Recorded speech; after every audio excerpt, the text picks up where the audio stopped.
I'm going to practice a slice serve and see. Okay, cool. We got a nice slice serve. I'm going to practice a flat serve and hit through it.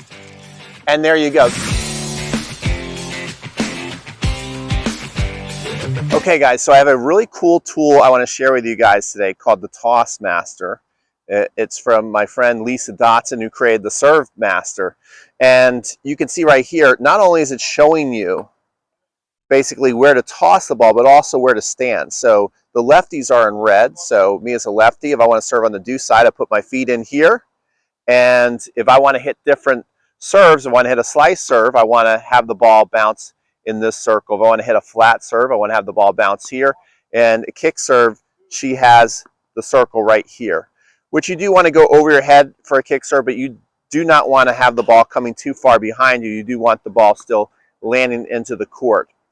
So we're going to show you how to work on your toss using this really cool mat, and also at the end of the video, I'll share with you how you can get one. Okay guys, so let's get into this video showing you how to use this Toss Master. Now right off the bat, many of you might have a question, don't I want my toss to be in the same location like a Pete Sampras or Roger Federer, to where I can hit all the serves and my opponent can't read where I'm going to hit it? There's certainly a big advantage to that, and I'm not discouraging you from trying to accomplish that toss. However, especially when we're talking about recreational tennis, if you're able to move your toss around in these different areas, you get things for free. Rick Macy likes to talk about that. Like, what can you get more topspin for free? Can you get more power for free? So me as a lefty, slicing the ball, certainly if I throw the ball out here more, boom, right there in the circle, that's going to allow me to carve around the ball easier, gain more of that spin action to make the ball break towards the middle of the box and then go away from my opponent. So it helps to throw the ball a little bit to the other side of the court.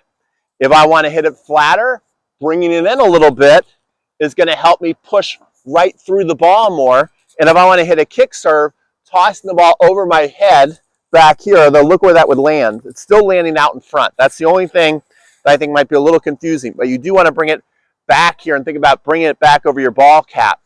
And so by doing all these different locations, you're able to get more action or flatten the ball out and get more power when you're able to master these different locations. So I wouldn't worry so much about telegraphing your serve. For example, Roger Federer, when he plays Rafael Nadal, he knows when Rafa's loading up to hit that big forehand that most likely it's going to come high and heavy to the backhand. He knows that that's coming. Lots of times Rafa's not even trying to hide that. So if you get really good at these toss locations and then the serve mechanics into the serve, you're going to start to have a better serve. Now, as far as how to practice your toss, I'm going to show you from the back here what you want to be doing with your arm motion and your body so that you're using this the right way, and some of the mistakes I'm sure some of you will make. Okay, so really important when we're working on our toss, this is one of the biggest mistakes I see people make, is we're so focused on our arm that we forget that when we're serving, you just don't want to be using your arm. You don't want to isolate the arm and just be practicing like that, because that's not going to help you in a match. And then you're going to wonder why that you're coming out and practicing your toss and you're kind of going, well, I'm not so bad at tossing. And then you start to add the flow of your body into the motion, and then all of a sudden, you know, your toss starts to kind of go all over the place. So you want to make sure that you really kind of get into your ritual of whatever you're going to do in a match. You know, get that stance ready, get your body ready to flow however you would do it in a match, and then practice to committing to that toss. See, now right there, and that landed in the flat position. So also really know and call out what you want to do.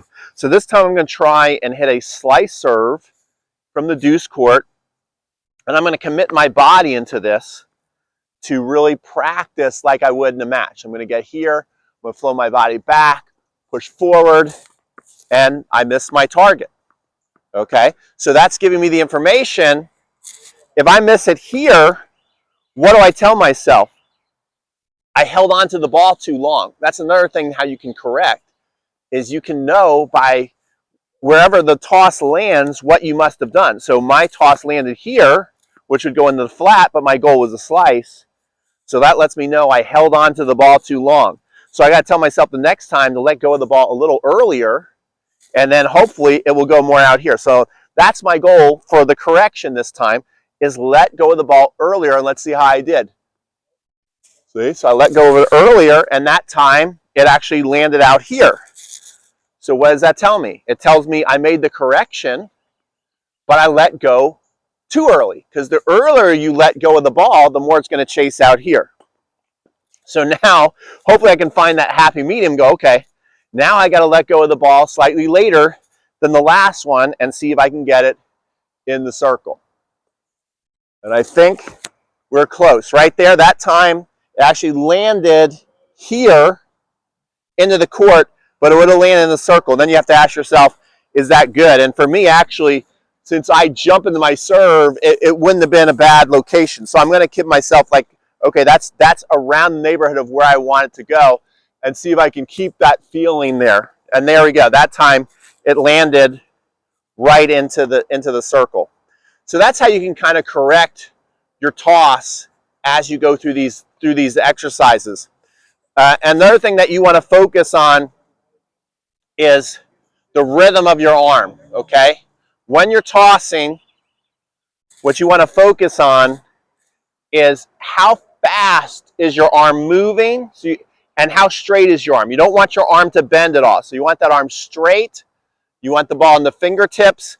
And most of the time you're thinking about releasing between the nose and the eyes. And if you do that, you're going to get your toss landing in spots that you want it to go in. So we just had a flat, and then we just had a slice. And then once you do this for a while, where you're landing and hitting your spots, maybe you see how many out of 10 you can make. That's always a great drill. It's like, how many out of 10 can I get in my target area? Once you feel like you've got the toss going down and where you want it, then you can say, okay, I'm going to practice a slice serve and see. Okay, cool. We got a nice slice serve. Now I'm going to practice a flat serve. Boom. And that time I didn't get my legs involved there, so let me try that again. I'm going to practice a flat serve and hit through it, and there you go. This is a great way you can practice your toss. If you enjoyed this video and you'd like to pick up one of these, go down in my description box right below the video. I'll put the link so you can pick up one. I think this is an extremely valuable tool. And also, if you want a free serve course, 33 free videos, I'm also going to put that down in the description box and in the card section. It's called Serving A to Z. It's going to help you have even more drills on the toss, how to hit a flat serve, how to hit a kick serve. 33 awesome videos for you, so make sure you pick up Serving A to Z. Make sure you like and subscribe, and we'll see you guys in the next video.